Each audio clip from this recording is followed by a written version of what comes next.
ॐ श्रीगणेशाय नमः। ॐ श्री उमामहेश्वराय नमः। ॐ श्री नर्मदेश्वर महादेवाय नमः। ॐ शान्ताकारं भुजगशयनं पद्मनाभं सुरेशं विश्वाधारं गगनसदृशं मेघवर्णं शुभांगं लक्ष्मीकान्तं कमलनयनं योगिर्भिध्यानिगम्यं वन्दे विष्णुभवभयहरं सर्वलोकैकनाथं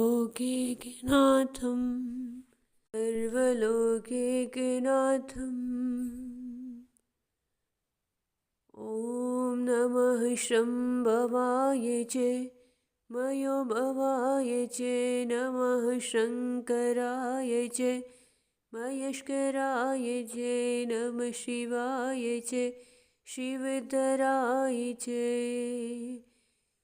ॐ सर्वमङ्गलमाङ्गल्ये शिवे सर्वार्थसाधिके शरण्ये त्र्यम्बके गौरी नारायणी नमोस्तुते। श्री कार्तिक मास महात्म्य 30वां अध्याय। कल के माध्यम में हमने श्रवण किया कि सूत नारद जी के द्वारा बताए गए राजा पृथु को कार्तिक मास के उद्यापन की विधि और आज के सुंदर महात्म्य में भगवान श्री विष्णु शिव और ब्रह्मादि देवताओं का वृक्ष रूप में रूपांतरण किस प्रकार हुआ और दरिद्रा लक्ष्मी का पीपल में वास कैसे हुआ। सूत जी बोले कि हे ऋषियों, यदि किसी में उद्यापन की सामर्थ्य न हो तो कुछ ब्राह्मणों को भोजन करा दे। ब्राह्मण न मिले तो गो या पीपल अथवा वट वृक्ष का पूजन करें, क्योंकि पीपल विष्णु का और वट शिव जी का स्वरूप है। इसी प्रकार पलाश ब्रह्मा का स्वरूप माना जाता है। यह सुनकर के ऋषियों ने पूछा कि हे सूत जी, ब्रह्मा विष्णु और महेश शिव जी वृक्ष भाव को किस प्रकार प्राप्त हुए, यह बताने की कृपा करें। तब सूत जी बोले कि हे ऋषियों, किसी समय भगवान शिव और पार्वती एकांत में विराजमान थे कि उस समय देवताओं द्वारा भेजे गए अग्निदेव द्वारा उनके एकांतवास में विघ्न उपस्थित हुआ। इस पर माँ पार्वती ने क्रोधित होकर के देवताओं को श्राप दिया कि तुम वृक्ष रूप हो जाओ। तब विष्णु गया में जाकर पीपल, भगवान शिव काशी में जाकर अक्षयवट और श्री ब्रह्मा जी पलाश स्वरूप हो गए। बस तभी से पीपल तथा वट वृक्ष का पूजन होता है। तभी ऋषियों ने पूछा कि शनिवार को पीपल का पूजन होता है लेकिन रविवार को नहीं होता, इसका क्या कारण है। सूत जी कहने लगे कि हे ऋषियों, समुद्र मंथन के समय जब 14 रत्नों में से कौस्तुभ मणि तथा लक्ष्मी जी को प्राप्त करने के बाद श्री विष्णु भगवान लक्ष्मी जी से विवाह करने लगे, तब लक्ष्मी जी ने भगवान से प्रार्थना की कि प्रभु, मेरी बड़ी बहन दरिद्रा विवाहित है, पहले उसका विवाह होना चाहिए। यह सुनकर के श्री विष्णु भगवान ने लक्ष्मी जी की ज्येष्ठा बहन लक्ष्मी दरिद्रा को उद्दालक ऋषि को सौंप दिया। यद्यपि लक्ष्मी का रंग काला, नेत्र लाल, बाल बिखरे होने के कारण कुरूपा थी, परंतु भगवान की आज्ञा मान करके उद्दालक ऋषि दरिद्रा को अपने आश्रम में लेकर आए। आश्रम में आकर लक्ष्मी ने देखा कि वहाँ तो वेद पाठ हो रहा है, हवन होता है। यह देख करके उसने मुनि से कहा कि मैं ऐसे स्थान में रहने के बजाय उस स्थान में रह सकती हूँ जहाँ चोरी, जारी तथा ब्राह्मणों का अपमान होता हो। उसकी यह बात सुनकर उद्दालक ऋषि अत्यंत दुखी हुए और उसे वहीं छोड़ करके चले गए और कहा कि मैं तुम्हारे लिए कोई उपयुक्त स्थान ढूंढ कर आता हूँ।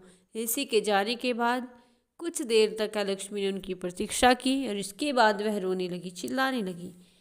तब लक्ष्मी जी ने भगवान विष्णु से कहा कि हे प्रभु, ऋषि द्वारा त्यागे जाने के कारण मेरी बहन लक्ष्मी अत्यंत ही दुखी हो रही है, अतएव आप जाकर के पहले उसे शांत करिए।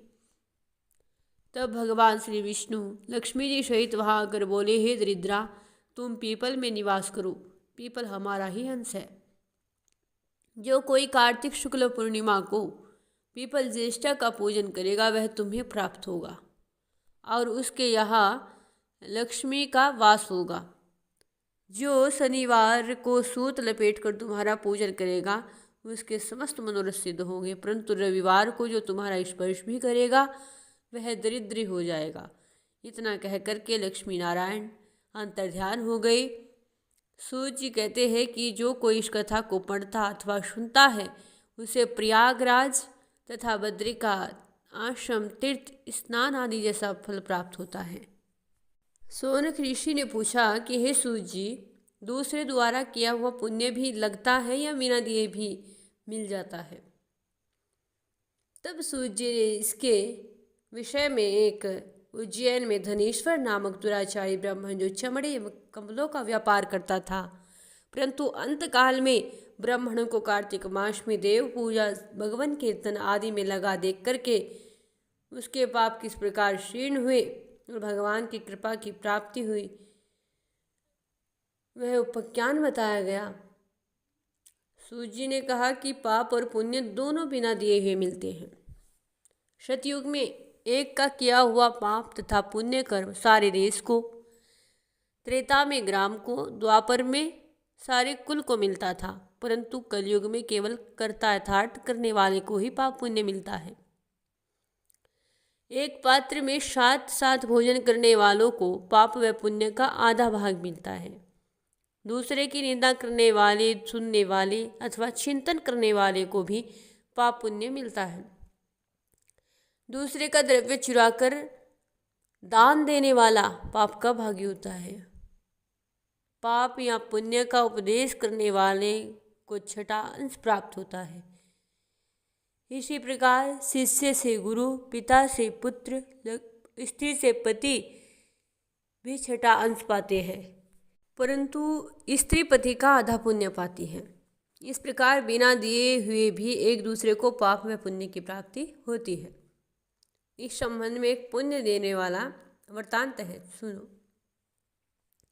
प्राचीन काल में उज्जैनी नामक नगरी में धनेश्वर नाम का एक ब्राह्मणोचित कर्मों से रहित जुआरी, मदिरा पीने वाला, वैश्यगामी और खाल बेचने वाला अत्यंत ही पापी ब्राह्मण रहता था।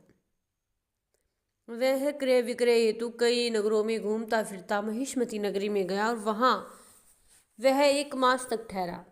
एक दिन नर्मदा नदी के तट पर उसने जप तप करने वाले ब्राह्मणों को देखा। फिर पूर्णिमा को गो ब्राह्मणों का पूजन देखा। सायकाल को भगवान शिवजी का दीपदान महोत्सव भी देखा। लेकिन उसी रात्रि को एक सर्प ने उसे काट लिया।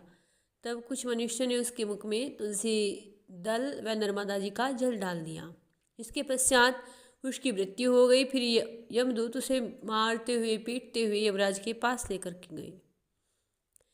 अब वहाँ चित्रगुप्त ने क्रोध दृष्टि से उनकी ओर देखते ही यमराज से कहा कि महाराज, यह बड़ा पापी है, इसने जीवन भर में कोई भी सत्कर्म नहीं किया।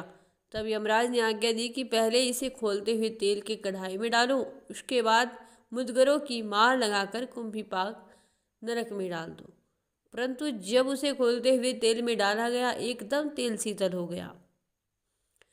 जब यह बात यमराज को ने सुनी तो बड़ा ही आश्चर्य हुआ। ठीक उसी समय नारद जी यमराज की सभा में आ पहुँचे। तब यमराज ने पूछा नारद जी से कि है इसका क्या कारण है। तब नारद जी ने कहा कि धनेश्वर महापापी होने पर भी कार्तिक मास का व्रत करने वालों के सत्संग के प्रभाव से पुण्यात्मा हो गया।